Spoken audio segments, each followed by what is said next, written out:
முதல் வாசகம் விடுதலை பயண நூலிலிருந்து வாசகம். அதிகாரம் 32 இறைவசனங்கள் 17-14 முடிய. அப்பொழுது ஆண்டவர் மோசேயை நோக்கி, இங்கிருந்து இறங்கிப்போ, நீ எகிப்திலிருந்து நடத்தி வந்த உன் மக்கள் தங்களுக்கு கேடு வருவித்து கொண்டனர். நான் கட்டளையிட்ட நெறியிலிருந்து இதற்குள்ளாகவே விலகி அவர்கள் தங்களுக்கென ஒரு கன்றுக்குட்டியை வார்த்து கொண்டார்கள். அதற்கு வழிபாடு செய்து பலியிட்டு, இஸ்ரேலே, எகிப்து நாட்டினின்று உன்னை நடத்தி வந்த தெய்வங்கள் இவையே என்று கூறிக்கொள்கிறார்கள் என்றார். மேலும் ஆண்டவர் மோசேயிடம், இம்மக்களை எனக்கு தெரியும், வணங்கா கழுத்துள்ள மக்கள் அவர்கள். இப்போது என்னை விட்டுவிடு. அவர்கள் மேல் என் கோபக்கனல் மூண்டிருப்பதால் நான் அவர்களை அழித்தொழிக்கப் போகிறேன். உன்னையோ பேரினமாக்குவேன் என்றார். அப்போது மோசே தம் கடவுளாகிய ஆண்டவர் முன் மன்றாடி, ஆண்டவரே, மிகுந்த ஆற்றலோடும் வலிமை மிகு கரத்தோடும் நீர்தாமே எகிப்து நாட்டிலிருந்து கொண்டு வந்த உம் மக்களுக்கு எதிராக உம் கோபம் மூள்வது ஏன்?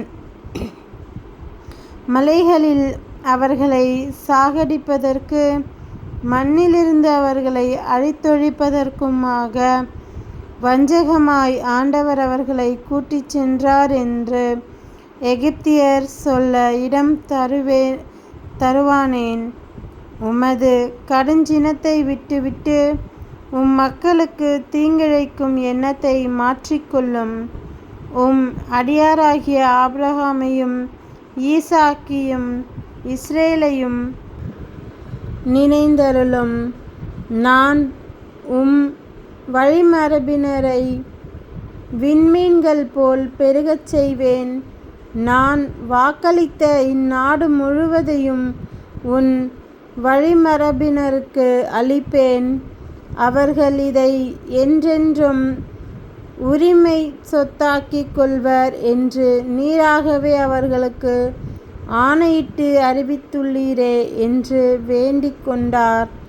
அவ்வாறே ஆண்டவரும் தம் எண்ணத்தை மாற்றிக்கொண்டு தம் மக்களுக்கு செய்ய போவதாக அறிவித்த தீங்கை செய்யாது விட்டுவிட்டார். இது ஆண்டவர் வழங்கும் அருள்வாக்கு. இறைவா, உமக்கு நன்றி. நற்செய்தி வாசகம். புனித யோவான் எழுதிய நற்செய்தியிலிருந்து வாசகம். அதிகாரம் 5 இறைவசனங்கள் 31-47 முடிய. என்னை பற்றி நானே சான்று பகர்ந்தால் என் சான்று செல்லாது. என்னை பற்றி சான்று பகர வேறு ஒருவர் இருக்கிறார். என்னை பற்றி அவர் கூறும் சான்று செல்லும் என எனக்கு தெரியும். யோவானிடம் ஆள் அனுப்பி நீங்கள் கேட்டபோது அவருக்கு உண்மைக்கு சான்று பகர்ந்தார். மனிதர் தரும் சான்று எனக்கு தேவை என்பதற்காக அல்ல, நீங்கள் மீட்பு பெறுவதற்காகவே இதை சொல்கிறேன். யோவான் எரிந்து சுடர்விடும் விளக்கு. நீங்கள் சிறிது நேரமே அவரது ஒளியில் களிகூர விரும்பினீர்கள். யோவான் பகிர்ந்த சான்றை விட மேலான சான்று எனக்கு உண்டு. நான் செய்து முடிக்குமாறு தந்தை என்னிடம் ஒப்படைத்துள்ள செயல்களே அச்சான்று. நான் செய்து வரும் அச்செயல்களே தந்தை என்னை அனுப்பியுள்ளார் என்பதற்கான சான்றாகும். என்னை அனுப்பிய தந்தையும் எனக்கு சான்று பகிர்ந்துள்ளார். நீங்கள் ஒருபோதும் அவரது குரலை கேட்டதும் இல்லை, அவரது உருவை கண்டதும் இல்லை. அவரது வார்த்தையும் உங்களுள் நிலைத்திருக்கவில்லை.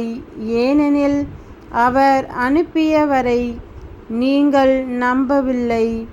மறைநூல் வழியாக நிலைவாழ்வு கிடைக்கும் என எண்ணி அதனை துருவி ஆய்ந்து பார்க்கிறீர்களே.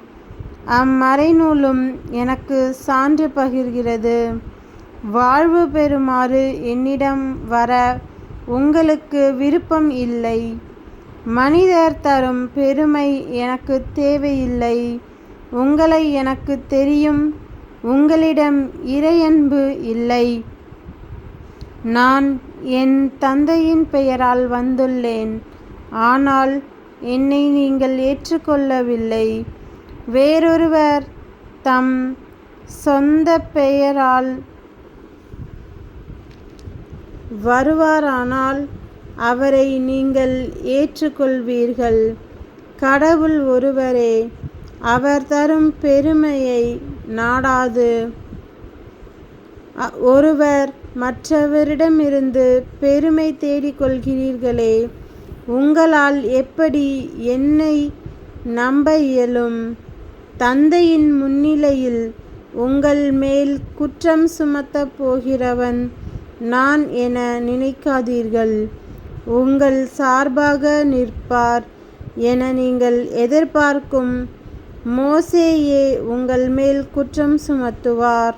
நீங்கள் மோசேயை நம்பியிருந்தால் என்னையும் நம்பியிருப்பீர்கள். ஏனெனில் அவர் என்னை பற்றி தான் எழுதினார். அவர் எழுதியவற்றை நீங்கள் நம்பவில்லை என்றால் நான் சொல்லுபவற்றை எவ்வாறு நம்பப் போகிறீர்கள்?